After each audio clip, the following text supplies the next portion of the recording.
Simon Starts in the World by J.J. Hooper. Until Simon entered his 17th year, he lived with his father, an old hard-shell Baptist preacher who, though very pious and remarkably austere, was very avaricious. The old man reared his boy, or endeavored to do so, according to the strictest requisitions of the moral law. But he lived, at the time to which we refer, in Middle Georgia, which was then newly settled, and Simon, whose wits were always too sharp for his father's, contrived to contract all the coarse vices incident to such a region. He stole his mother's roosters to fight them at Bob Smith's grocery, and his father's plow horses to enter them in quarter matches at the same place. He pitched dollars with Bob Smith himself, and could beat him into doll rags whenever it came to a measurement. To crown his accomplishments, Simon was tip-top at the game of Old Sledge, which was the fashionable game of that era, and was early initiated in the mysteries of stocking the papers. The vicious habits of Simon were, of course, a sore trouble to his father, Elder Jedediah. He reasoned, he counseled, he remonstrated, and he lashed. But Simon was an incorrigible, irreclaimable devil. One day, the simple-minded old man returned rather unexpectedly to the field where he had left Simon and Ben and a Negro boy named Bill at work.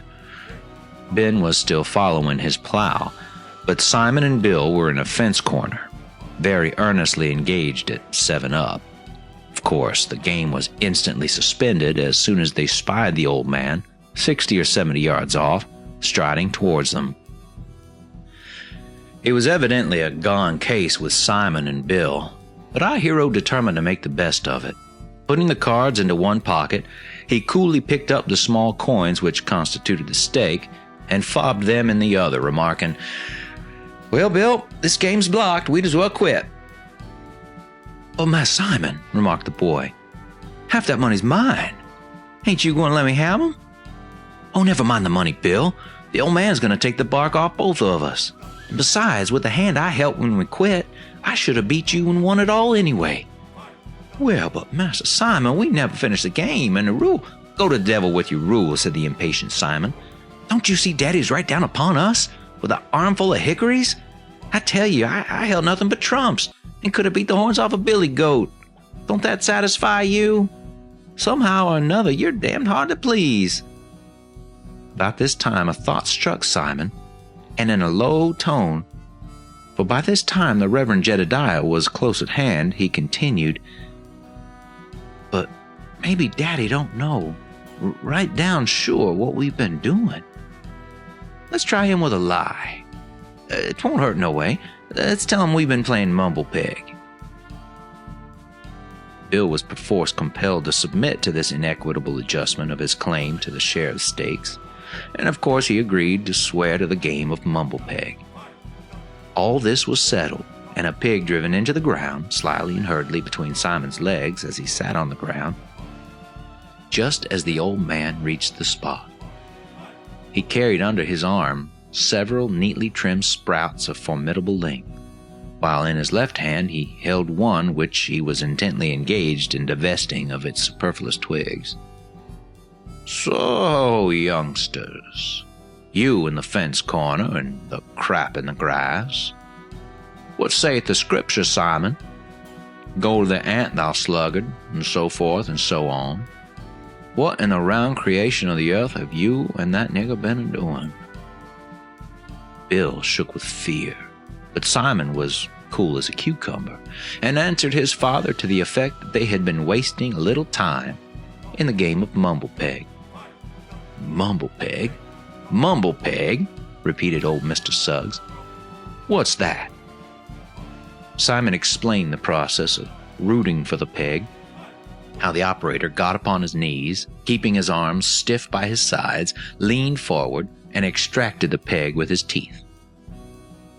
"So, you get upon your knees, do you, to pull up that nasty little stick? You better get upon 'em to ask mercy for your sinful souls and for a dying world. But let's see one of you get the peg up now." The first impulse of our hero was to volunteer to gratify the curiosity of his worthy sire, but a glance at that old man's countenance changed his notion, and he remarked that Bill was a long ways the best hand. Bill, who did not deem Simon's modesty an omen very favorable to himself, was inclined to reciprocate compliments with his young master, but a gesture of impatience from the old man set him instantly upon his knees, and bending forward, he essayed to lay hold with his teeth of the peg, which Simon, at that moment, very wickedly pushed a half-inch further down. Just as the breeches and hide of the boy were stretched to the uttermost, old Mr. Suggs brought down his longest hickory with both hands upon the precise spot where the tension was greatest. With a loud yell, Bill plunged forward, upsetting Simon, and rolled in the grass, rubbing the castigated part with fearful energy. Simon, though overthrown, was unhurt, and he was mentally complimenting himself upon the sagacity which had prevented his illustrating the game of mumble-peg for the paternal amusement, when his attention was arrested by the old man's stooping to pick up something. What is it? A card upon which Simon had been sitting, and which therefore had not gone with the rest of the pack into his pocket. The simple Mr. Suggs had only a vague idea of the pasteboard abomination called cards, and though he decidedly inclined to the opinion that this was one, he was by no means certain of the fact. Had Simon known this, he would certainly have escaped, but he did not. His father, assuming the look of extreme sapiency, which is always worn by the interrogator who does not desire or expect to increase his knowledge by his questions, asked, "What's this, Simon?" "The Jack of Diamonds," promptly responded Simon, who gave up all as lost after this faux pas. "What was it doing down there, Simon, my sonny?" continued Mr. Suggs in an ironically affectionate tone of voice. "I had it under my leg there to make it on Bill the first time it come trumps," was the ready reply. "What's trumps?"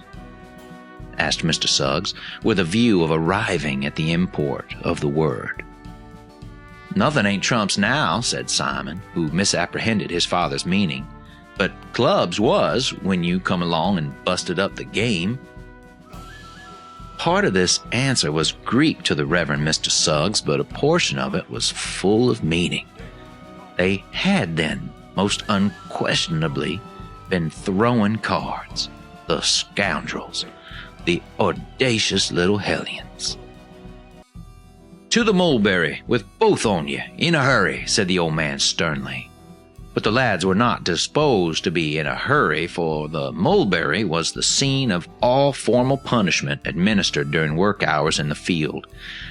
Simon followed his father, however, but made as he went along all manner of faces at the old man's back, gesticulated as if he were going to strike him between the shoulders with his fists, and kicking at him so as almost to touch his coat tail with his shoe. In this style they walked on to the mulberry tree, in whose shade Simon's brother Ben was resting. It must not be supposed that during the walk to the place of punishment, Simon's mind was either inactive or engaged in suggesting the grimaces and contortions wherewith he was pantomimically expressing his irreverent sentiments toward his father. Far from it. The movements of his limbs and features were the mere workings of habit, the self-grinding of the corporal machine, for which his reasoning half was only remotely responsible. For while Simon's person was thus, on its own account, making game of old Jedediah, his wits, in view of the anticipated flogging, were dashing, springing, bounding, darting about, in a hot chase of some expedient suitable to the necessities of the case, much after the manner in which puss, when Betty, armed with a broom and hotly seeking vengeance for pantry robbed or bed defiled, has closed upon her the garret doors and windows, attempts all sorts of impossible exits, to come down at last in the corner with panting side and glaring eye, exhausted and defenseless. Our unfortunate hero could devise nothing by which he could reasonably expect to escape the heavy blows of his father. Having arrived at this conclusion, and the mulberry about the same time, he stood with a dogged look, awaiting the issue. The old man Suggs made no remark to anyone while he was sizing up Bill, a process which, though by no means novel to Simon, seemed to excite in him a sort of painful interest. He watched it closely, as if endeavoring to learn the precise fashion of his father's knot. And when at last Bill was swung up a tiptoe to a limb, and the whipping commenced, Simon's eye followed every movement of his father's arm, and as each blow descended upon the bare shoulders of his sable friend, his own body writhed and wriggled in involuntary sympathy. "It's the devil it is," said Simon to himself, "to take such a walloping as that. Why, the old man looks like he wants to get to the holler if he could, ride his old picter. It's worth at the least 50 cents. Jiminy, how that hurt. Yes, it's worth $0.75 to take that 'ere licking. Wonder if I'm predestined, as old Jedediah says, to get the fella to it. Lord, how Daddy blows. I do wish to God he'd bust wide open. The darned old dear face. If it weren't for Ben helping him, I believe I'd get the old dog a tussle when it comes to my turn. It couldn't make the thing no worse. It didn't make it no better. Drat it. What do boys have daddies for anyhow? Tain't for nothing but just to beat 'em and work 'em. There's some use in mammies. I can poke my finger right in the old woman's eye and keep it thar. And if I say it ain't thar, she'll say so too. I wish she was here to hold Daddy off. If 'twa'n't so fur I'd holler for her anyhow. How she would cling to the old fella's coat-tail." Mr. Jedediah Suggs let down Bill and untied him. Approaching Simon, whose coat was off, "Come, Simon, son," said he. "Cross them hands. I'm going to correct you." "Ain't no use, Daddy," said Simon. "Why so, Simon?" "Just because it ain't. I'm going to play cards as long as I live. When I go off to myself, I'm going to make my living by it. So what's the use of beating me about it?" Old Mr. Suggs groaned, as he was wont to do in the pulpit, at this display of Simon's viciousness. "Simon," said he, "you're a poor, ignorant creature. You don't know nothing, and you've never been no worse. If I was to turn you off, you'd starve in a week." "I wish you'd try me," said Simon, "and just see. I'd win more money in a week than you can make in a year. There ain't nobody around here can make seed corn off of me at cards. I'm real smart," he added with great emphasis. "Simon, Simon, you poor unlettered fool. Don't you know that all card players and chicken fighters and horse racers go to hell? You crack-brained creature, you! And don't you know that them that plays cards always loses their money, and—" "Who wins it all then, Daddy?" asked Simon. "Shut your mouth, you impudent slack-jawed dog. Your daddy's trying to give you some good advice, and you are picking up his words that way. I knowed a young man once, when I lived in Oglethorpe, as went down to Augusty and sold $100 worth of cotton for his daddy, and some of them gamblers got him to drinking, and the very first night he was with 'em, they got every cent of his money." "They couldn't get my money in a week," said Simon. "Anybody can get these here Greenfellas money. Them's the sort I'm going to watch for myself. Here's what can fix the papers just as nice as anybody." "Well, it's no use to argufy about the matter," said old Jedediah. "What saith the Scripture? He that begetteth a fool doth it to his sorrow. Hence, Simon, you're a poor, miserable fool. So cross your hands." "You'd just as well not, Daddy. I tell you, I'm going to follow playing cards for a living. And what's the use of banging a feller about it? I'm as smart as any of them. And Bob Smith says them Augusty fellers can't make rent off of me. The Reverend Mr. Suggs had once in his life gone to Augusta, an extent of travel in which those days was a little unusual. His consideration among his neighbors was considerably increased by the circumstance, as he had all the benefit of the popular inference that no man could visit the city of Augusta without acquiring a vast superiority over all his untraveled neighbors in every department of human knowledge. Mr. Suggs then, very naturally, felt ineffably indignant that an individual who had never seen any collection of human habitations larger than a log house village, an individual, in short, no other or better than Bob Smith, should venture to express an opinion concerning the manners, customs, or anything else appertaining to, or in any wise connected with, the Ultima Thule of backwoods Georgians. There were two propositions which witnessed their own truth to the mind of Mr. Suggs. The one was that a man who had never been at Augusta could not know anything about that city, or any place, or anything else. The other, that one who had been there must, of necessity, be not only well informed as to all things connected with the city itself, but perfectly au fait upon all subjects whatsoever. It was therefore in a tone of mingled indignation and contempt that he replied to the last remark of Simon. "Bob Smith says, does he? And who's Bob Smith? Much does Bob Smith know about Augusty. He's been there, I reckon. Slipped off yearly some morning when nobody weren't noticing, and got back afore night. It's only 150 mile. Oh yes, Bob Smith knows all about it. I don't know nothing about it. I ain't never been to Augusty. I couldn't find the road there, I reckon." Bob Smith. If he was only to see one of them fine gentlemen in Augusty, with his fine broadcloth and bell-crowned hat and shoe boots a-shining like silver, he'd take to the woods and kill himself a-running. Bob Smith. That's where all your devilment comes from, Simon. Bob Smith's as good as anybody else, I judge, and a heap smarter than some. He showed me how to cut jack, continued Simon, and that's more nor some people can do, if they have been to Augusty. If Bob Smith can do it, said the old man, I can too.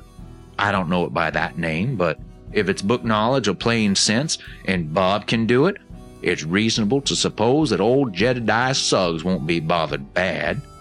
Is it any way similar to the rule of 3, Simon? Pretty similar, Daddy, but not exactly, said Simon, drawing a pack from his pocket to explain.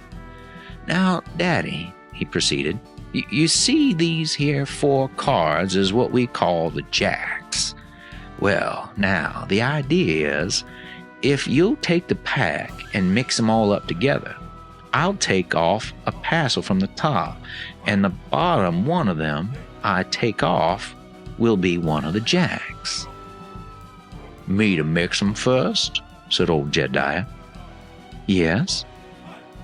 And you not to see but the back of the top one when you go to cut, as you call it. Just so, Daddy. And the back's all just as like as can be, said the senior Suggs, examining the cards. More like nor cowpeas, said Simon. It can't be done, Simon, observed the old man with great solemnity. Bob Smith can do it, so can I. It's agin nature, Simon. There ain't a man in Augusty nor on top of the earth that can do it. Daddy, said our hero, if you'll bet me... What? Thundered old Mr. Suggs. Bet, did you say? And he came down with a scorer across Simon's shoulders. Me, Jedediah Suggs, that's been in the Lord's service these 20 years. Me, bet, you nasty, sassy, trifling, ugly. I didn't go to say that, Daddy. I wasn't what I meant exactly. I want to say, if you'd let me off from this here maulin' you owe me and give me bunch if I cut Jack, I'd give you all this here silver if I didn't. That's all. To be sure, I always knowed you wouldn't bet. Old Mr. Suggs ascertained the exact amount of the silver which his son handed him in an old leathern pouch for inspection. He also mentally compared that sum with an imaginary one, the supposed value of a certain Indian pony called Bunch, which he had bought for his old woman's Sunday riding and which had sent the old lady into a fence corner the first and only time she ever mounted him. As he weighed the pouch of silver in his hand, Mr. Suggs also endeavored to analyze the character of the transaction proposed by Simon. "It certainly can't be nothing but given. No way it can be twisted," he murmured to himself. "I know we can't do it, so there's no risk. What makes betting the risk? It's a one-sided business. I'll just let him give me all his money, and that'll put all his wild sporting notions out of his head." "Will you stand it, Daddy?" asked Simon, by way of waking the old man up. "You might as well, for the whipping won't do you no good. And as for Bunch, nobody about the plantation will ride him but me." "Simon," replied the old man, "I agree to it. Your old daddy is in a close place about paying for his land, and this here money, it's just $11 lacking a 25 cents, will help out mightily. But mind, Simon, if anything's said about this hereafter, remember you give me the money." "Very well, Daddy, and if the thing works up instead of down, I suppose we'll say you give me Bunch, eh? You won't never be troubled to tell how you come by Bunch. The thing's against nature and can't be done. What old Jedediah Suggs knows, he knows as good as anybody. Give me them fixments, Simon." Our hero handed the cards to his father, who, dropping the plow line with which he had intended to tie Simon's hands, turned his back to that individual in order to prevent his witnessing the operation of mixing. He then sat down and very leisurely commenced shuffling the cards, making, however, an exceedingly awkward job of it. Restive kings and queens jumped from his hands or obstinately refused to slide into the company of the rest of the pack.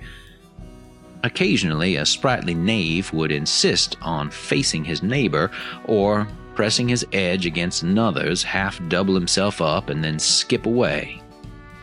But Elder Jedediah perseveringly continued his attempts to subdue the refractory, while heavy drops burst from his forehead and ran down his cheeks.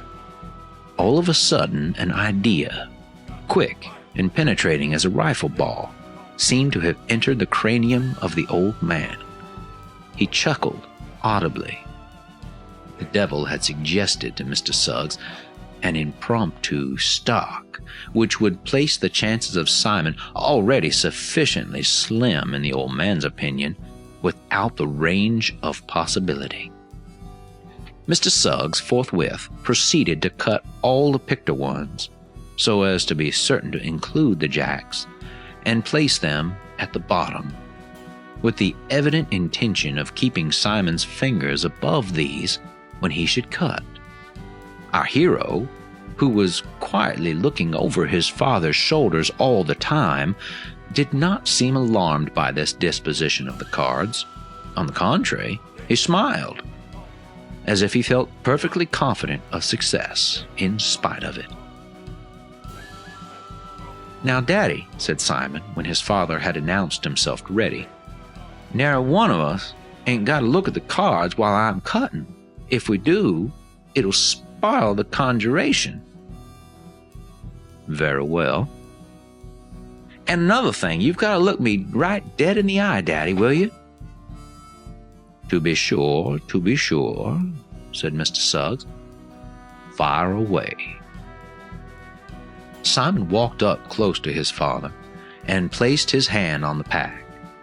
Old Mr. Suggs looked in Simon's eye, and Simon returned the look for about 3 seconds, during which a close observer might have detected a suspicious working of the wrist of the hand on the cards, but the elder Suggs did not remark it. "Wake, snakes! Day's breaking! Rise, Jack!" said Simon, cutting a half a dozen cards from the top of the pack and presenting the face of the bottom one for the inspection of his father. It was the Jack of Hearts. Old Mr. Suggs staggered back several steps with uplifted eyes and hands. "Merciful master," he exclaimed, "if the boy hain't, well, how in the round creation of the... Ben, did you ever... to be sure and certain Satan has power on this earth?" And Mr. Suggs groaned in very bitterness. "You never seed nothing like that in Augusty, did you, Daddy?" asked Simon, with a malicious wink at Ben. "Simon, how did you do it?" queried the old man, without noticing his son's question. "Do it, Daddy? Do it? 'Tain't nothing. I done it just as easy as shooting." Whether this explanation was entirely or in any degree satisfactory to the perplexed mind of Elder Jedediah Suggs cannot, after the lapse of the time which has intervened, be sufficiently ascertained. It is certain, however, that he pressed the investigation no farther, but merely requested his son Benjamin to witness the fact that, in consideration of his love and affection for his son Simon, and in order to furnish the Dunee with the means of leaving that portion of the state of Georgia, he bestowed upon him the impracticable pony, Bunch.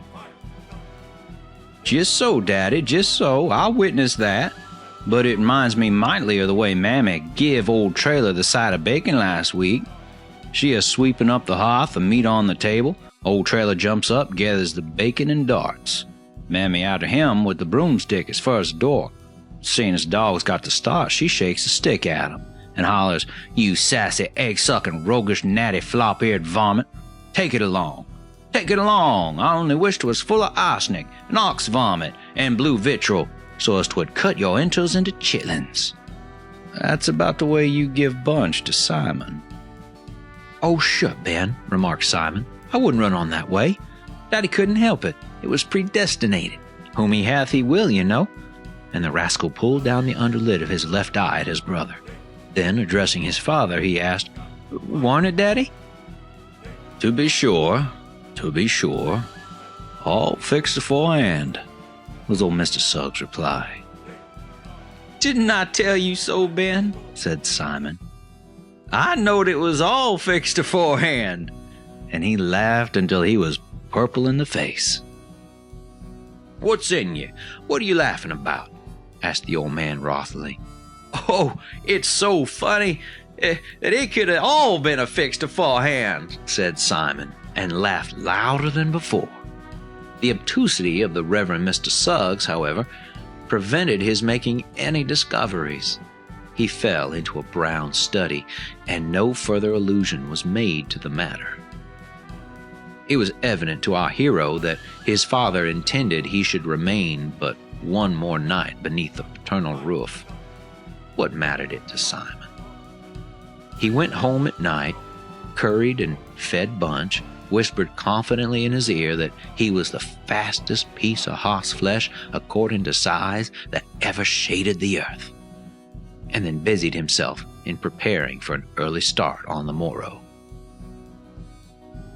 Old Mr. Suggs' big red rooster had hardly ceased crowing in announcement of the coming dawn when Simon mounted the intractable Bunch. Both were in high spirits, our hero at the idea of unrestrained license in future, and Bunch from a mesmerical transmission to himself of a portion of his master's deviltry. Simon raised himself in the stirrups, yelled a tolerably fair imitation of the Creek war whoop, and shouted, I'm off, old stud. Remember the Jack of Hearts. Bunch shook his little head, tucked down his tail, ran sideways as if going to fall, and then suddenly reared, squealed, and struck off at a brisk gallop.